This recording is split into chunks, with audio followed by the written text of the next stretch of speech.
طيب إن شاء الله ريكورد تدرجوال. بسم الله الرحمن الرحيم. الحمد لله رب العالمين، وصلى الله وسلم على نبينا محمد وعلى آله وصحبه أجمعين ومن تبعهم بإحسان إلى يوم الدين. أما بعد، የተወደዳችሁና የተከበራችሁ ይህንን ፕሮግራም እየተከታተላችሁ የምትገኙ ውድ ሙስሊም እህት ወንድሞቼ አሰላሙ አለይኩም ወራህመቱላሂ ወበረካቱሁ። በድጋሚ ኢንሻአላሁ ተዓላ በዛሬው ፕሮግራማችን ሁለት ርዕሶችን የምንማማር ይሆናል። እነኚህ ሁለት ርዕሶች የመጀመሪያው አልቀልቀላ የተሰኘውን ርዕስ የምንመለከት ሲሆን ሁለተኛው ደግሞ አልጉና የተሰኘውን ርዕስ የምንመለከት ይሆናል። ሁለቱ ርዕሶች በእርግጥም ከሲፋቱል ሁሩፍ ወይም ከፊደላት ባህሪያቶች ውስጥ የሚካተቱ ናቸው። ከፊደላት ባህሪያቶች ውስጥ የሚካተቱ ናቸው። ትችላላችሁ፣ ሁሉንም መጋበዝ ትችላላችሁ ኢንሻአላህ። ስለዚህ ሁለቱ በባህሪያት ደረጃ ላይ የሚሰጡ ወይም ደግሞ በሲፋቱል ሁሩፍ የሚገኙ ናቸው። ሁለቱ ርዕሶች ማለትም አልቀልቀላ እና አልጉና። እንዲሁም ሁለቱ ርዕሶች ተቃራኒ ከሌላቸው ባህሪያቶች ውስጥ የሚመደቡ ናቸው። በፊደላት ባህሪያቶች ጊዜ በሁለት የሚከፈሉ ናቸው ባህሪያቶቹ። እነሱም ሲፈቱን ለሃ ضد እና ሲፈቱን ላ ضد ለሃ በሚል በሁለት የሚከፈሉ ባህሪያቶች ናቸው። አጠቃላይ የፊደላት ባህሪያቶች ማለት ነው። ታዲያ ሲፈቱን ላ ضد ለሃ በሚለው ውስጥ የሚካተቱ ናቸው እነዚህ ሁለቱ ርዕሶች። ለምንድነው ሁለቱ ለይቼ ያመጣኋቸው? እነዚህ ሁለቱ ርዕሶች ወይም እነዚህ ሁለቱ ትምህርቶች የባህሪያት ወይም ባህሪያቶች በሆነ ሁኔታ ብቻ ሲመጡ ፊደላቶች ይህንን ባህሪ የሚላበሱ በመሆናቸው አንዳንዶቻችን በእነዚህ ባህሪያቶች ላይ ክፍተት ስላለብንና ስለሚኖርብን ነው። ምሳሌ ተቃራኒ ከሌላቸው ባህሪያቶች ውስጥ ብንወስድ እንደ አልሃምስ ወልጀህር አሽዳ ረኻዋ ወበይነሁማ አልበይንያ አልእስቲዕላ ወልእስቲፋል አልኢጥባቅ ወልኢንፊታህ የመሳሰሉ እነዚህ ባህሪያቶች ፊደሉ በየትኛውም ሁኔታ ቢመጣ በየትኛውም ሁኔታ ሆኖ ቢነበብ ይሄ ባህሪ የሚለያቸው አይደሉም።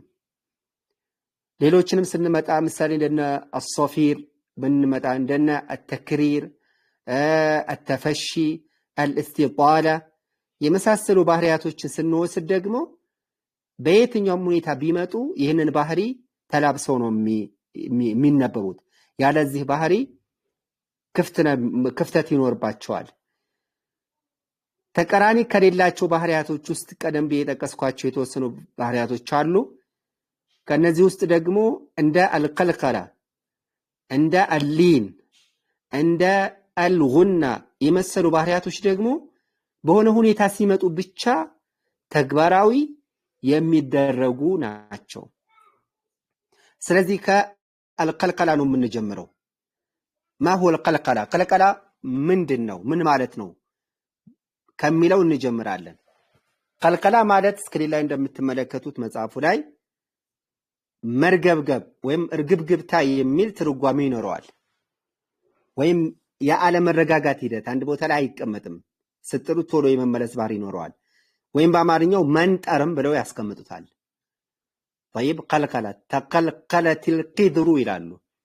ልክ ብዙዎቻችሁ እህቶች እንደመሆናችሁ መጠን ውሃ ታፈላላችሁ አይደለም? ድስት ላይ ጥዳችሁ ውሃ በምታፈሉ ጊዜ ያው በድሮ ጊዜ ወይም ከዚህ በፊት አሁን ላይ ዘመኑ የዋጀው ብዙ መስሪያዎች ስለመጡ እንጂ በፊት ላይ በሶስት ጉልቻ ነው አይደል የሚሰራ የነበረው። በሶስት ጉልቻ ተደርጎ ነው ውሃ የሚፈላው። ጠባን ታዲያ ይህንን ሂደት በፊት ላይ ልክ ሶስት ጉልቻ ላይ አድርገው ውሃ ይፈላል አይደለ? ብረት ድስት አድርጋችሁ ወይም ድስት ላይ ሊሆን ይችላል። በሶስት ጉልቻ ሆኖ ያን ውሃ ተጥዱትና በጣም ሲፋላ ይንተከተካል አይደለ? ውሃው በጣም ፈልቶ በሚንተከተክበት ጊዜ እቃው ይሄ ቂድሩ ወይም ደግሞ ብረት ድስቱ ከጉልቻው ሰብቶ አይቀመጥም፣ ይንቀሳቀሳል፣ ይርገበገባል። ከውሃ ፍላቱ ኃይል የመነጨ ማለት ነው። በጣም ሲንተከተክ የመነቃነቅ ባህሪ ያመጣል አይደለ? ከጉልቻው አርፎ ቁጭ አይልም። ወይ ውሃው ብቻ አይደለም እንትን የሚገባ ብረት ድስቱን የማንቀሳቀስ አቅም ይኖረዋል። ለዛም ከጉልቻው ምን ይሆናል? ይነጥራል፣ የመንጠር ባህሪ ያሳያል። ታዲያ ምን ይላሉ? ተቀልቀለት القدر ይላሉ። ልክ ብረት ድስቷ ስትንቀለቀል ወይም ስትርገበገብ እንደማለት ነው። በዛ ነው የሚመስሉት። ስለዚህ ቀልቀላ የሚለውን ማንጠር መርገብገብ የሚለውን ትርጓሜ እንደሚይዝ ያስቀምጣል። ይሄ ቋንቋዊ ትርጓሜው ነው። ቀልቀላ ሐሳቡ የተረዳችሁት ይመስለኛል። የተጅሩ ምሁራኖች ቀልቀላ የሚለውን የሰጡት ወይም ቀልቀላ የሚለውን ማዕና ትርጉም የሰጡት ለየትኛው ነው ካልን ሱኩን የተወሰኑ ፊደሎች አሉ ወይም የቀልቀላ ፊደላት የምንላቸው እነኚህ ፊደሎች በሱኩን በሚነበቡ ጊዜ ሱኩን በሚሆኑ ጊዜ የሚለው ራሱ እንትን አይልም። ሱኩን ሆነው በሚነበቡ ጊዜ ካላቸው የማስቸገር ባህሪ ለማላቀቅ የምንጠቀምበት የንባብ ዘዴ ነው ቀልቀላ የሚባለው። ልክ እነኚህ አምስት ፊደሎች የቀልቀላ ፊደሎች የምንላቸው አሉ የምንጠቅሳቸው። እነዚህ ፊደሎች ስናነባቸው ምን ይሆናሉ? እነዚህ ፊደሎች ስናነባቸው ሱኩን አድርገን እዛው ያዛርገን ከሆነ የምናነባቸው የመጨናነቅ የማስጨነቅ ባህሪን ያመጣሉ። ስለዚህ ቁርአን ደግሞ እንደምታውቁት ገር ነው። ስለዚህ ምሳሌ እንሞክረው። ምሳሌ እነዚህ የቀልቀላ ፊደሎች የሚባሉት አምስት ናቸው።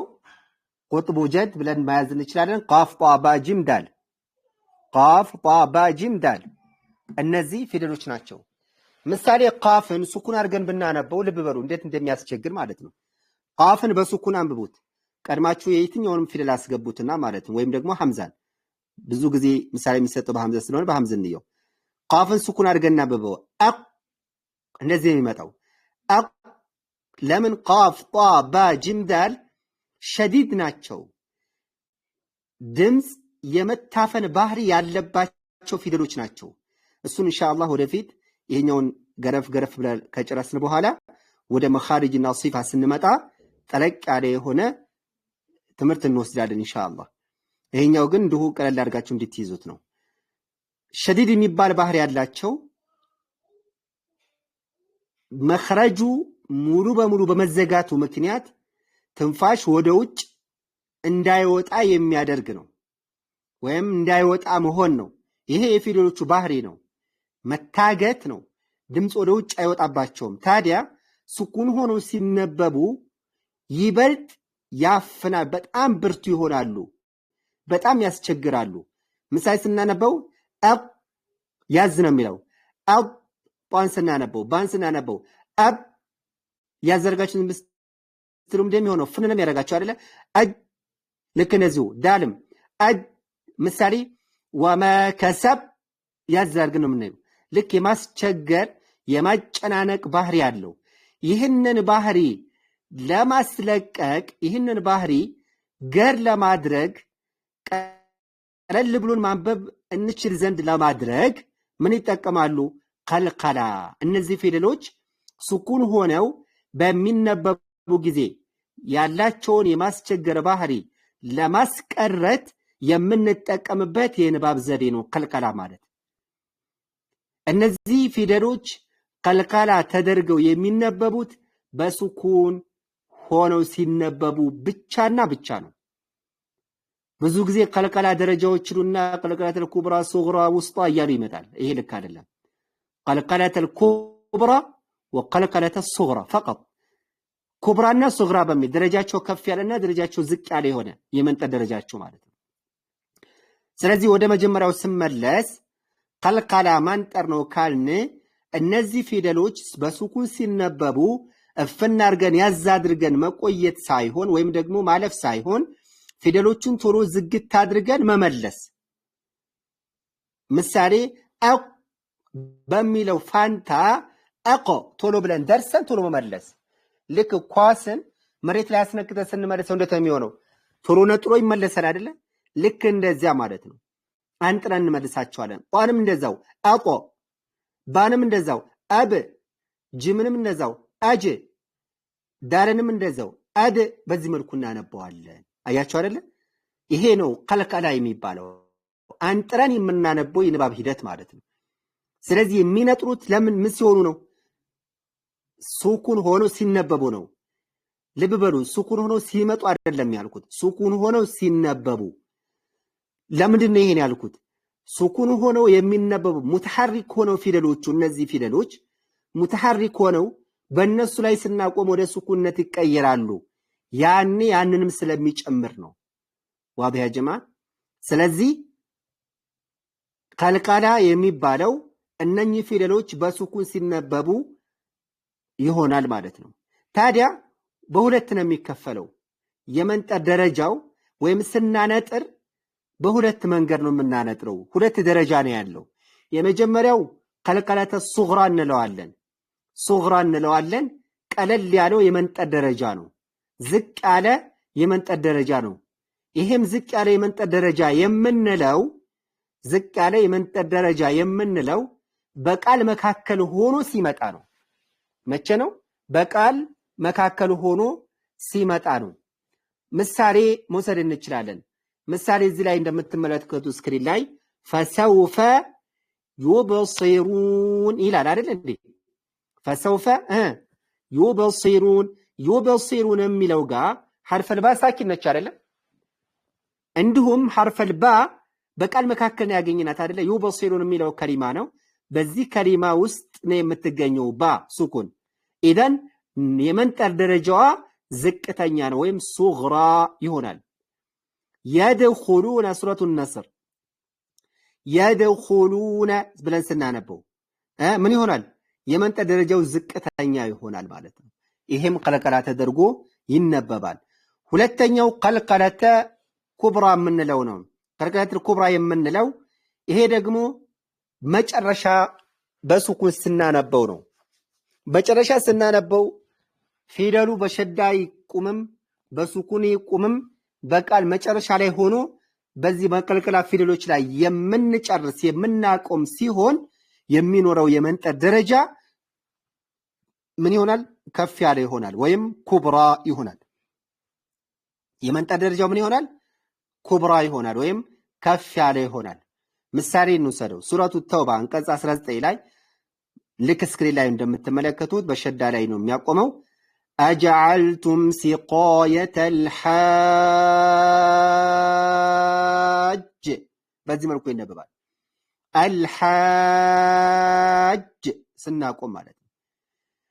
ሱረቱል መሰድ አቢ ለሀቢን ወተብ አያችኋል። ይሄ በሸዳ ስናቆም ነው።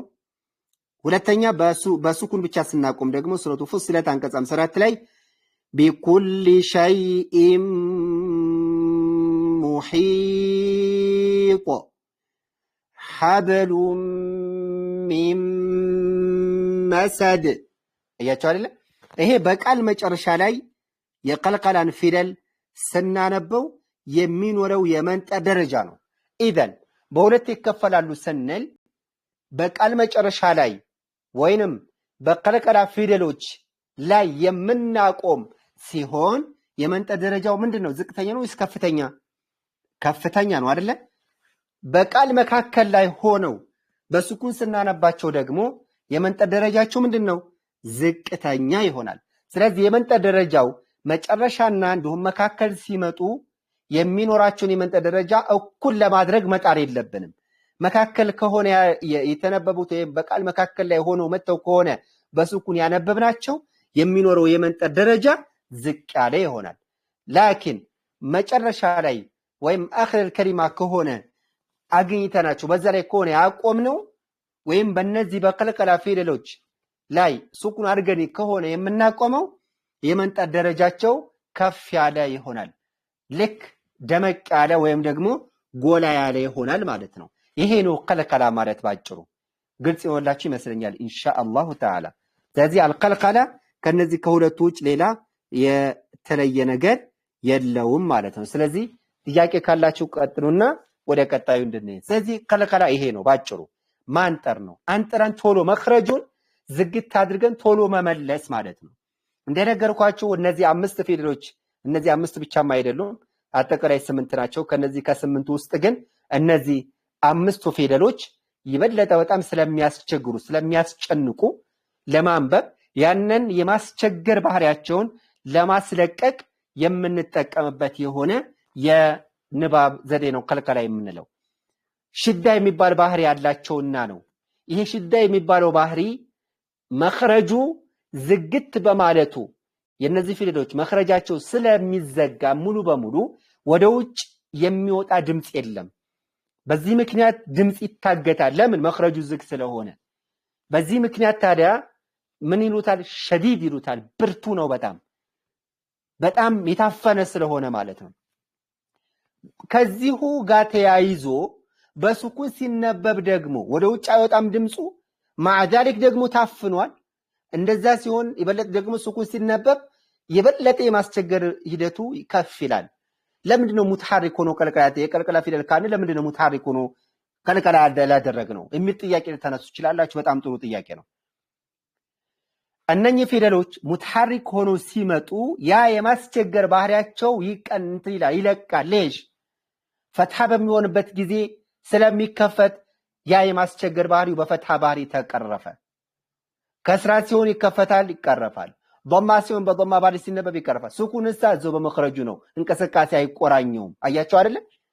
ሐረካት የማንቀሳቀስ ባህሪ ስላላችሁ በእንቅስቃሴው ምክንያት የተዘጋውን እንዲከፈት አድርገውታል። ሱኩን ግን የማንቀሳቀስ ባህሪ የለውም አይደለ ብለ የተማርነው። ስለዚህ የማንቀሳቀስ ባህሪ ስለሌለው ይህንን የማንቀሳቀስ ባህሪ እና ያኛው ሽዳ ሲገናኝ የበለጠ የማስቸገር የማስጨነቅ ባህሪን እንዲላበስ ያደርጋል። ስለዚህ በዚህ ምክንያት ታዲያ ምን አደረጉ? ባህሪውንም ሳያጣ እንዲነበብ ቶሎ መኽረጁን ዝግት አድርጎ መመለስ። ቶሎ መኽረጁ ባህሪው በግድ መምጣት አለበት። ምክንያቱም ለምን? ቋሚ ባህሪው ስለሆነ ሽዳ የሚባለው መታገት ባህሪው ነው። ግን ቶሎ እገታውን ፈጽሞ ቶሎ መመለስ። ምሳሌ አጅ ቶሎ አጅ በሚለው ምትክ አጅ። አያችሁ አይደለ? እንዲሁም ጧን አብ በሚለው ምትክ አጦ፣ አብ በሚለው ምትክ አብ። አያችሁ? አንጥረን ቶሎ መመለስ፣ ቶሎ መኽረጁን ዘግተን መመለስ። ይሄ ቀልቀላ ብለን እንጠራዋለን። አያችሁ አይደለ? እነኚህ 5 ፊደሎች ብቻ ናቸው ሱኩን ሲሆኑ ቀልቀላ ተደርገው የሚነበቡት። ከዚህ ውጭ ያሉት በጠቅላላ በቀልቀላ አይደለም የሚነበቡት፣ እዛው ረገጥ አድርገን ነው የምናነባቸው። እነዚህን ግን ቶሎ መኽረጃቸውን ዝግት አድርገን ቶሎ ነው የምንመልሰው ማለት ነው። ወላሁ አዕለም። ጥያቄ ካላችሁ ጠይቁና ወደ ጉና እንድንሄድ ኢንሻአላህ።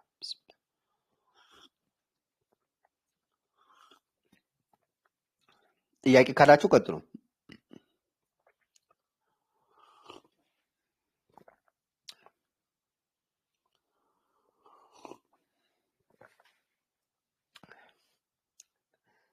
ግልጽ ሆላችኋል? ልቀጥል? ቀልቀላ ላይ የምትጠይቁት ጥያቄ የለም? ዝም አላችሁ።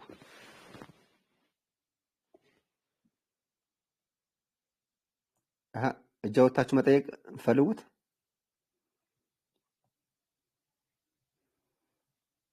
በኮሜንት መጠየቅ ፈልጉ፣ ኮሜንት ጠይቁ።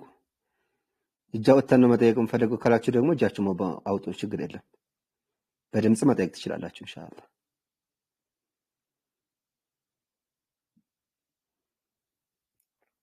نعم طيب أيشاري تفضلي. مرحبا. وعليكم السلام ورحمة الله. تفضلي أختي. ከዚህ ውጭ ግን የለውማ ሌላ። አዎ ሁለት ነው በቃ ኩብራ እያልክ ያስተማርከውን ተረድተናል። ቀልቀለተል ኩብራና በሁለት ነው የሚከፈለው። ከመሀልና ከመጨረሻ ውጭ ግን የምትመጣበት የለም ማለት ነው። የለም ከዚህ ውጭ ሱኩን ሲሆን ብቻ ነው የሚነበበው። ሱኩን ሲሆን ሲነበብ ደግሞ ወይ በቃል መካከል ነው የምናገኘው ወይ መጨረሻ ላይ ነው እንትን የምንለው።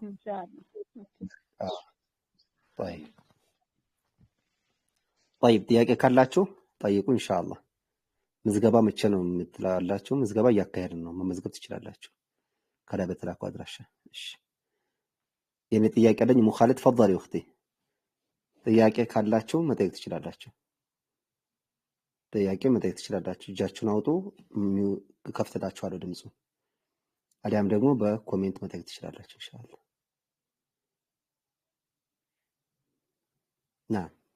ግልጽ ነው? እንቀጥል። ግልጽ ነው?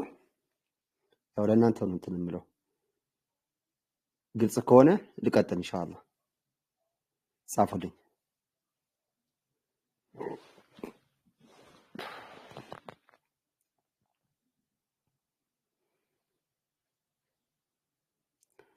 ጥያቄ ካለ ገብቷችሁ ነው መሄድ አለባችሁ ኢንሻአላህ። ሳይገባችሁ ተናትበሉ።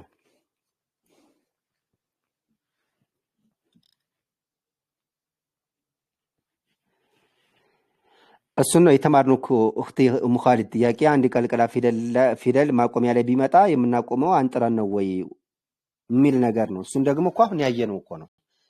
ቀልቀላ የምናደርገው የቀልቀላ ፊደሎችን በሁለት መንገድ ስናገኛቸው ነው። አንደኛ በቃል መካከል ሲመጡ፣ ሁለተኛ መጨረሻ ላይ በእነሱ ላይ ስናቆም።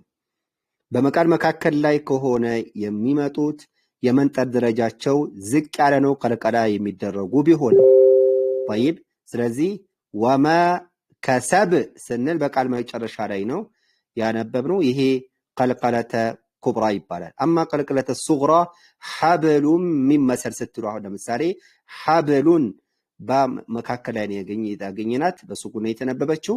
የሚኖራት የመንጠር ደረጃ ዝቅ ያለ ይሆናል። ኢዘን ቀልቀለተ ሱግራና ቀልቀለተ ኩብራ በሚባል ነው የሚጠራው። በቃል መካከል ሲመጡና በቃል መካከል በሱኩን ሲነበቡና መጨረሻ ላይ በሱኩን ስናቆም በዚህ የቀልቀላነት ሁኔታቸው ይተገበራሉ ማለት ነው። ግን የመንጠር ደረጃቸው በሁለት መንገድ የሚከፈል ነው። በቃል መካከል ከሆነ በሱኩን የሚነበቡት የመንጠር ደረጃቸው ዝቅ ይላል። በቃል መጨረሻ ላይ ከሆነ ወይም መጨረሻ ላይ መጥተው በእነሱ ላይ በሱኩን የምናቆም ከሆነ የመንጠር ደረጃቸው ከፍ ያለ ይሆናል። ይህንን ነው ቀደም ብለን ያየነው። ቪዲዮ ስለተደረገ ታዩታላችሁ፣ ልክላችኋለሁ ኢንሻአላህ። ቀልቀላ የሚደረጉት መቼ ነው? እሱን ነበረ እየተማማርንም የነበረው። ቀልቀላ የሚደረጉት ሱኩን ሆነው ሲነበቡ ነው። ሱኩን ሆነው ሲነበቡ ምናልባትም በቃል መካከል ልታገኟቸው ትችላላችሁ፣ አው ደግሞ መጨረሻ ላይ ልታገኟቸው ትችላላችሁ። ምሳሌ ስክሪን ላይ ተከታተሉ። ምሳሌ እዚህ ስክሪን ላይ እንደምትመለከቱት በአጅዓልቱም ሲቃየተል ሐጅ ነው አይደለ? ስታቆሙ ግን ጂም ወደ ሱኩን ትቀየራለች። አልሐጅ ብላችሁ ስታቆሙ አልሐጅ ብላችሁ ያዛርጋችሁ አታቆሙም። እንዴት ነው የምታቆሙት? እንዴት ነው የምታነቡት ታዲያ? አልሐጅ ብላችሁ አንጥራችሁ ነው። ወተብ የሚለውም ወተብ ብላችሁ ያዛርጋችሁ አይደል የምታቆሙት። እንዴት ነው ታዲያ? አቢ ለሀቢን ወተብ በዚህ መልኩ ተነጥሮ ነው የሚቆመው። እንዲሁም ይሄ ሸዳ ሆኖ ሲመጡ ነው። ሸዳ ሳይሆንም ተመሳሳይ ነው። ቢኩል ሸይኢን ሙሒጥ ሙሒጥ ብለን ያዛርገን አናነብም። እንዴት ነው? ሙሒጥ ተነጥሮ ይነበባል። ማን ጣ ለምን? በስኩን ስላቆምን። ሚመሰድ የሚለውንም ልክ እንደዛው ሐብሉም ሚመሰድ ሚመሰድ የሚለው ጋር ብትመለከቱ ዳል በሱኩን ነው እያቆምን ያለ ነው አይደለ? ስናቆመው ሚመሰድ ብለን ያዛርገን ካቆምነው ይሄ ኸጣ ነው። እንዴት የምናቆመው? ሚመሰድ ብለን በዚህ መልኩ አንጥረን ይሆናል። በቃል መካከል ካልንሳ በቃል መካከል ደግሞ የቀልቀለተ ሱግራ የምንለው ነው። ምሳሌ እዚህ ላይ እንደምትመለከቱት ፈሰውፈ ዩበሲሩን ይላል። ፈሰውፈ ዩበሲሩን ዩበሲሩን በቃል መካከል የመጣችው አይደለ? ዩብሲሩን ብዬ አላነበውም። ዩብሲሩን ተብሎ አይነበብም። ስለዚህ እንዴት ነው የሚነበበው? ዩብሲሩን አንጥረን ቶሎ እንመልሰዋለን። የድኹሉነ ብለን አናነብም። የድኹሉን አያችሁ አይደለ? የድኹሉን ብዬ ካነበብኩኝ እንደሚሆነው ኸጣእ ነው፣ ስህተት ነው የሚሆነው። ስለዚህ ምን ማድረግ አለብን? ያኒ ማስተካከል ይኖርብናል ማለት ነው። ዋዲህ ያ ጀማ ግልጽ ነው ኢንሻአላህ። طيب ስለዚህ ይሄንን ካልን ኢንሻአላህ ግልጽ ወላችሁ ይመስለኛል بإذن تعالى።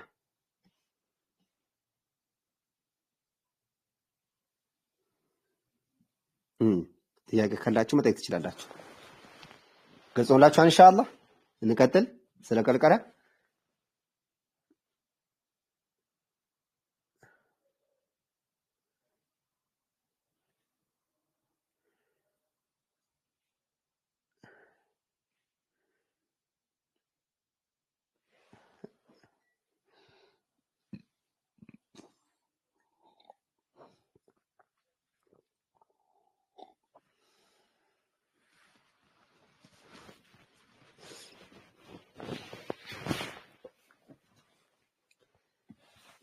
ናም طيب ኢንሻአላህ ምናልባት ጥያቄ ካላችሁ አሁንም 2 ደቂቃ ልስጣችሁና መጠየቅ ትችላላችሁ። ወደ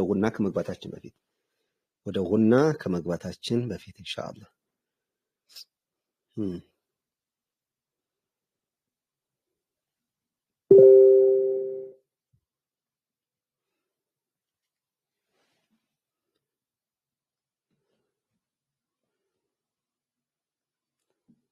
طيب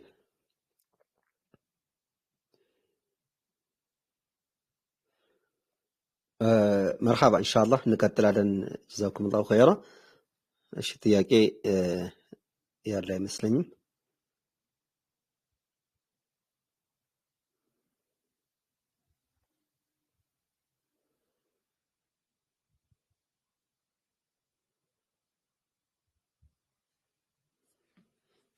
خلاص ان شاء الله እንቀጥላለን። جزاكم الله خيرا። طيب ቀጣይ ያለው ኢንሻአላህ ስለ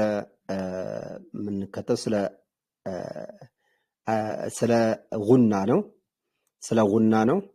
አልጉና ከባህሪያቶች ውስጥ ይመድቧቸዋል። ጉና ከባህሪያቶች ውስጥ ይመድቧቸዋል።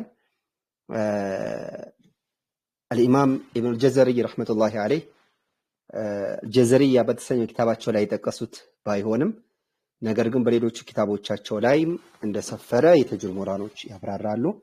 ከዛም ባሻገር ጉና ራሱ ጉና ሳይሆን ባህሪ የሚሆነው ጉና ባህሪያቸው ማነው ጉና አካላቸው የሆኑ ፊደሎችን በተለያዩ ሁኔታ መተው በመናደርገው የጊዜ ቆይታ ያን የጊዜ ቆይታ እንደሆነ ነው በባህሪ የሚጠቅሱት ማለት ነው። ስለዚህ መጀመሪያ ጉና ማለት ምን ማለት ነው ከሚለው እንነሳና እሱን እንይና ከዛ በኋላ ወደ ቀጣዩ እናልፋለን ማለት ነው። ጉና የሚለው በአረብኛ ቋንቋ በአፍንጫ ቀዳዳ ወይም ኮሽኮሾ የሚወጣ ድምጽ ወይም ዜማ ማለት ነው። በአፍንጫችን ቀዳዳ ክፍል አለ አይደለ? ይሄ ኮሽኮሾ ብለን የምንጠራው አጥንቱ ነው። እሱ ያው ብዙ ጊዜ ኮሽኮሾ ብለን ነው የምንጠራው ኸይሹም የሚለው ላኪን ኮሽኮሾ የሚለው እንደማይወክለው አንዳንዶች ያስቀምጣሉ። ከዛ ባሻገር ወደ ከተማውና ወደ አንዳንድ አካባቢዎች ደግሞ ሰርን ተብሎ ይጠራል ይላሉ። ይሄ አፍንጫ አፍ የሚያገናኘው ክፍል አለ አይደለ? ቀዳዳው ክፍል አፍንጫችን ያ ክፍል ነው ኸይሹም የሚባለው ይላሉ። ስለዚህ በዚያ ቀዳዳ ቦታ የሚገኝ ጥዑመ ዜማ ነው ጉና ማለት። ጉና ማለት በዚህ በአፍንጫ ቀዳዳ የሚገኝ የሚወጣ የሆነ ጥዑመ ዜማ ጉና ተብሎ ይጠራል። ይሄ አረበኛ ቋንቋ ትርጓሜው ነው። በተጅዊድ ምሁራኖች ገለጻም ሰፊ ልዩነት የለውም። ከዚህ ገለጻ ምንጊዜም በኑንና በሚም አካል ላይ የሚገኝ በአፍንጫ ቀዳዳ የሚወጣ ማራኪና ጣፋጭ የሆነ ድምጽ ወይም ዜማ ጉና ይባላል። ይሄ በተጅዊድ ምሁራኖች ማለት ነው። ኑንና ሚም ከፊል አካላቸው ጉና ነው፣ ዜማ ነው። እነዚህ ፊደሎች የተሟላ ድምፅን የሚሰጡት ዜማ አብሯቸው ሲሆን ነው። ዜማ ሲቆራኛቸው ነው። ሁለት አካል የተለያየ ቦታ የሚወጣ ሁለት አካል አላቸው እነዚህ ፊደሎች ማን? ኑንና ሚም። የኑን ከፊል አካሏ በምላስ ጫፍ የምትወጣ ነች። የዛ ማሟያው ደግሞ ዜማ ነው። ዜማ ደግሞ በኮሽኮሾ የሚወጣ ነው፣ ወይንም በአፍንጫ ቀዳዳ ክፍል የሚወጣ ዜማ ነው። ሚም ከፊል አካሏ የምትወጣው ከንፈራችንን በማጣመር ነው። ሚም ስንል ስትሞክሩ ሚም ከንፈራችን አጣምረን ነው። ሌላ ደግሞ ከፊል አካሏ ማሟያው፣ የዚህ ከፊል አካል ማሟያው ደግሞ ግማሹ ማለት ነው በኮሽኮሽ ወይም ሰርን በምንጠራው ክፍል የሚወጣ ማራኪ ጥዑመ ዜማ ነው። ይህንን በቀላሉ ለመለየት ሚምንና ኑንን ስታነቡ አፍንጫችሁን እፍና አድርጋችሁ ያዙት። አፍንጫችሁን እፍና አድርጋችሁ ይዛችሁ ኑንና ሚምን አንብቡ። በጭራሽ ማንበብ አትችሉም። ለምን? ኑንና ሚም ከፊል አካላቸው ጉና ስለሆነ ዜማው ሊፈጠር የሚችለው ወይንም የማነው የፊደሉ ድምፅ ሊፈጠር የሚችለው ዜማንም አቆራኝቶ በመሆኑ። ምሳሌ ኢነ ብላችሁ አፍንጫችሁን አንብቡ። እስኪ ሞክሩት። ከዛ በኋላ ውጤቱን ትነግሩኛላችሁ። ኢነ ብላችሁ ስታነቡ አፍንጫችሁን እፈኑት። ኑን ላይ ስትደርሱ ማንበብ ትችላላችሁን? ሞክሩት። ኢም ስትሉ አስናችሁም እፍን ነው የሚያደርጋችሁ አይደል እንዴ? ያ የታፈነው ድምፅ ያ ድምፅ ዜማ ወይም ጉና እንለዋለን። ዋዲያ ጀማ አያችሁ አይደል? ዜማ የሚባለው ያ እፍን ብሎ የቀረው ድምፅ የኑንና የሚም ከፊል አካል ነው። ያለ ዜማ ሁለቱ ፊደሎች ሊነበቡ አይችሉም ማለት ነው። ዋዲያ ጀማ ግልጽ ነው አይደል? ስለዚህ ጉና የሚባለው ግልጽ ሆነላችሁ መሰለኝ። በአፍንጫ ቀዳዳ ክፍል የሚገኝ ዜማ ጉና ተብሎ ይጠራል በአረበኛው። በአማርኛው ደግሞ ብንፈልግ ዜማ በሉት። እኛ በፊት መነፋነፍ እያለ ነበር የምናየው። መነፋነፍ ያው ስለ አፍንጫችን ላይ ስለምን፣ ግን ዜማ ነው የሚባለው። ዜማ ነው፣ ጥዑም ማራኪ የሆነ ጥዑም ዜማ ነው። ኑን ላይ ስንደርስ እኮ እናዜማለን።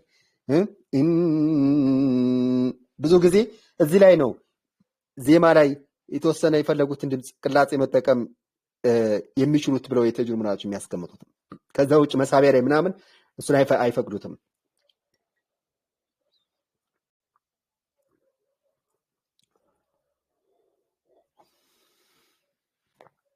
طيب ስለዚህ ይሄ ጉና አሁን ገና ነን።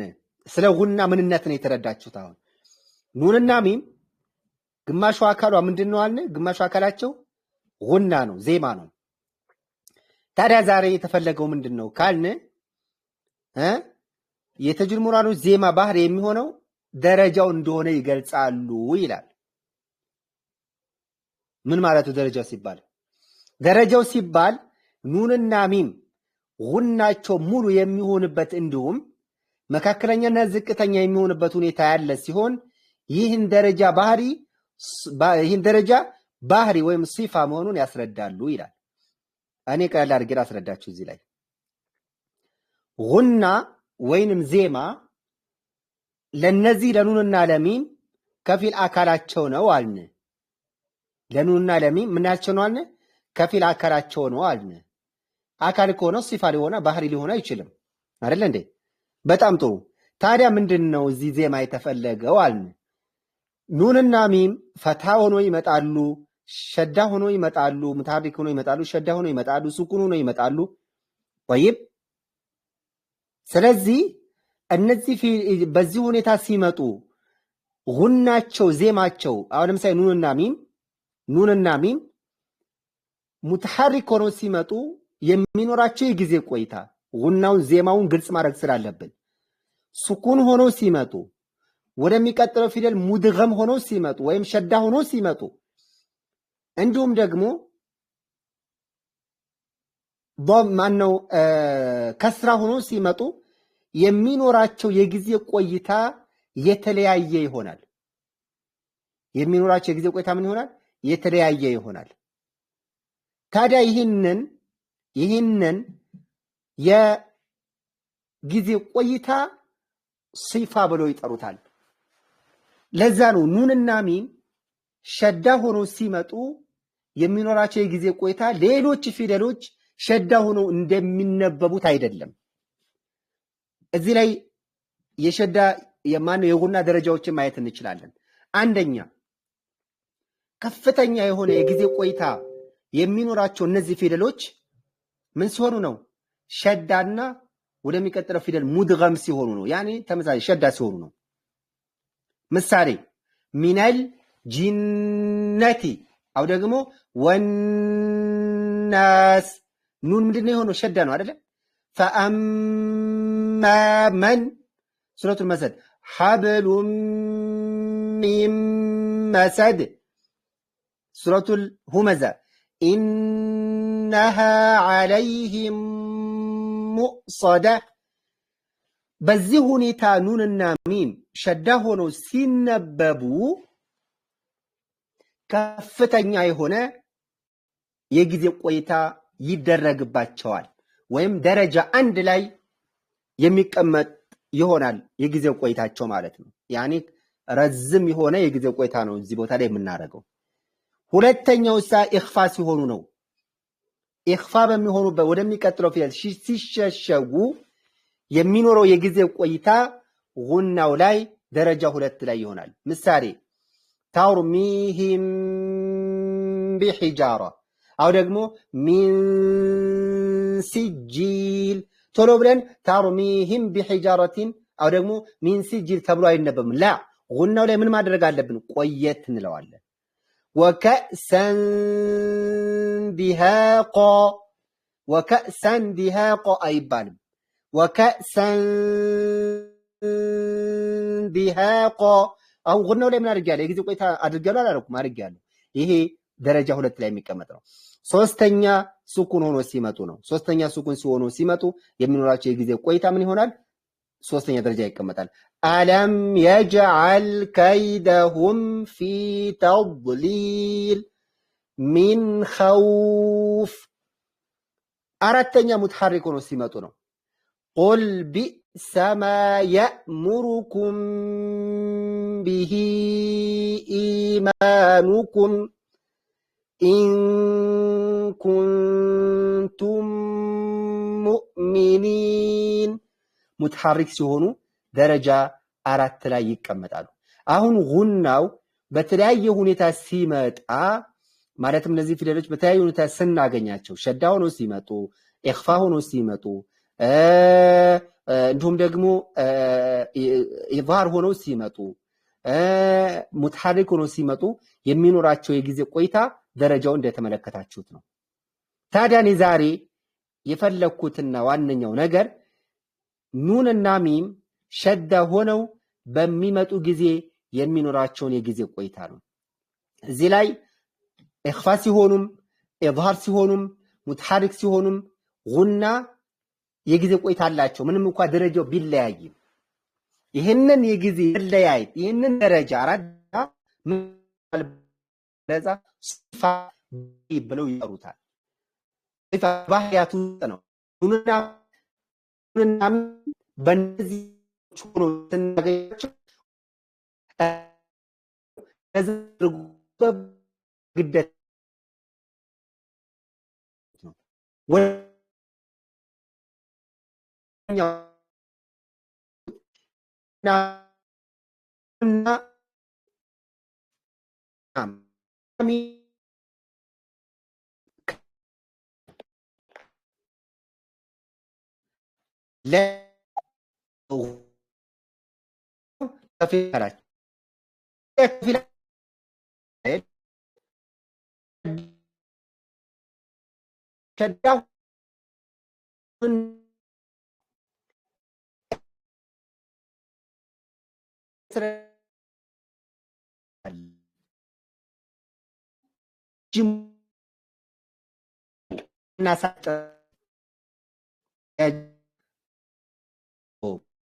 ምን ሲሆን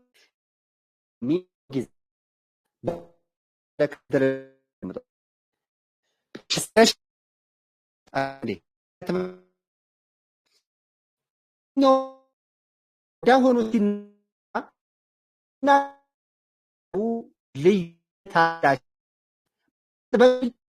የሚጠበቅብን ሆነው ሲመጡ በቡ ከማበጥም ጋር የተቋር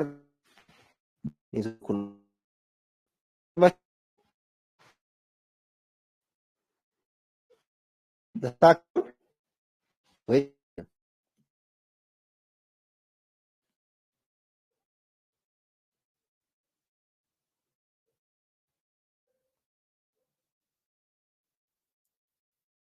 ሳይቆራረጥ አሁን የተስተካከለ ጥሩ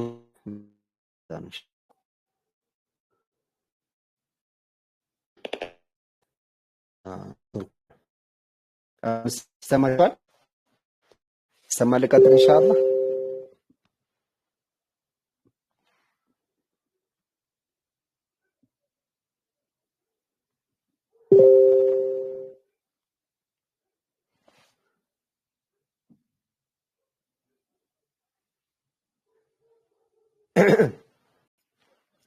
ኸይር ኢንሻአላህ የተስተካከለ ይመስለኛል። እቀጥላለሁ ኢንሻአላህ። ስለዚህ ምንድነው ኑንና ሚም ሸዳ ሆኖ ሲነበቡ ከማጥበቅም ባሻገር ፊደሉ ላይ ቆየት እንላለን። የጊዜ ቆይታውን የተጅዊድ ምሁራኖች አንዳንድ የተጅዊድ ምሁራኖች ተቅዲር ያደርጉታል፣ ይገምቱታል። በመጠን 2 ሐረካ እንደዚህ ምናምን ያስቀምጡታል። ላ እዚህ ላይ የተጅዊድ ምሁራኖች አብዛኞቹ ናም አሁን የሚቆራረጥ አይመስለኝም አይደለ? አይቆራረጥም። አሁን ልቀጥል። እዚህ የሚቆራረጠው ምናምን እያላችሁ እያየሁ ነው። ይቆራረጣል። አሁን ተስተካከለ መሰለኝ። ይሰማል አሁን?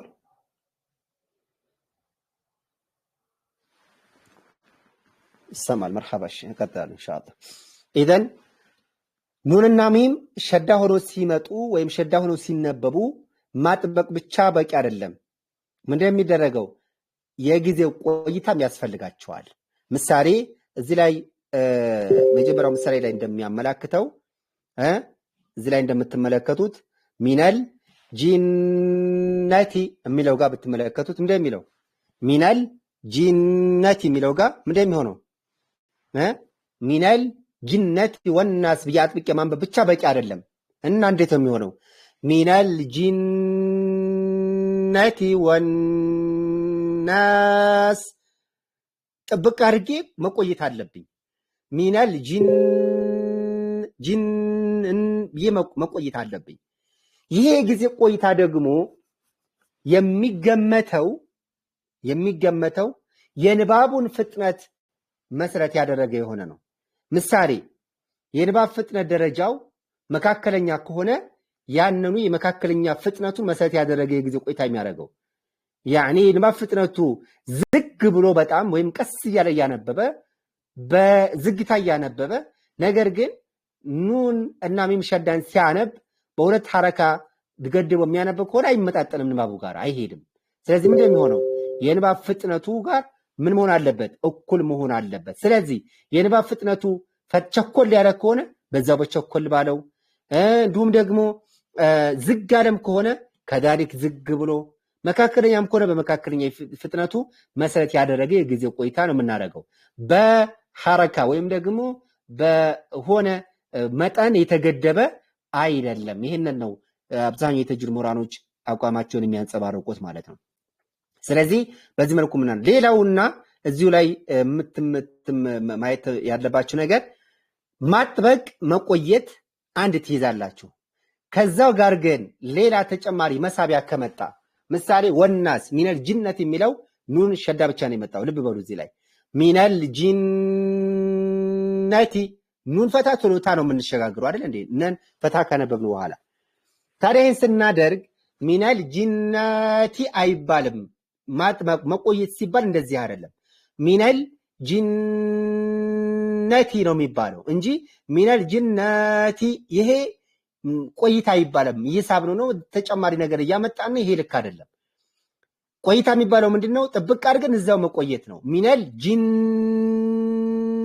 ይሄ ነው መቆየት ማለት። طيب ሚነል ጂና አይደለም መቆየት ማለት። طيب ሁለተኛው ወናስ የሚለው ጋር ማጥበቂያ አለ፣ ግን ደግሞ መሳቢያ ተከትሎታል። ሁለት ስራ ነው የሚጠብቀን እዚህ ላይ። አንደኛ እናጠብቃለን፣ እንቆያለን። ከዛ እንደገና ከኑን ፈትሃ በመቀጠል አሊፍ ስኩን ስለመጣ ደግሞ መሳቢያ ተግባር እናደርጋለን። እንዴት ነው? ወን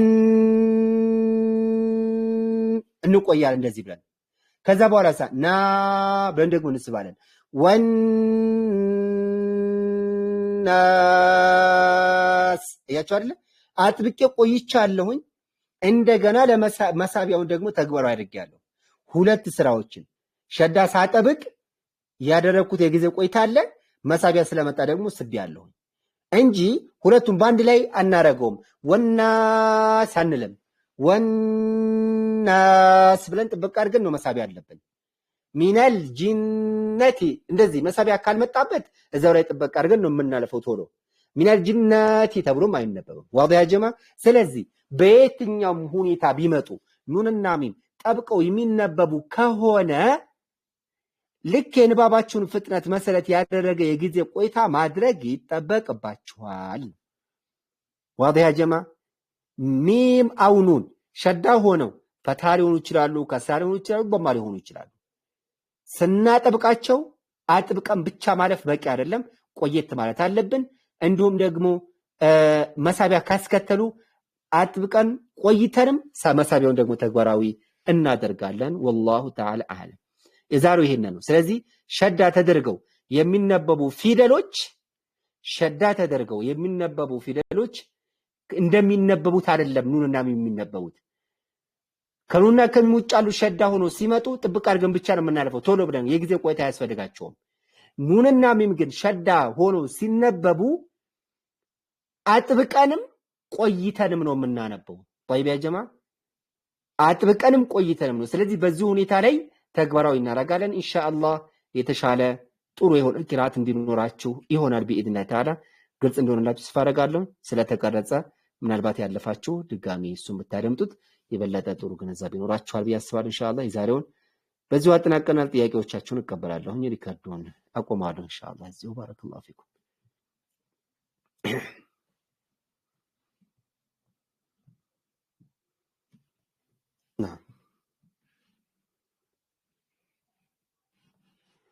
ጥያቄ ካላችሁ እጃችሁን አውጥታችሁ መጠየቅ ትችላላችሁ ኢንሻአላህ።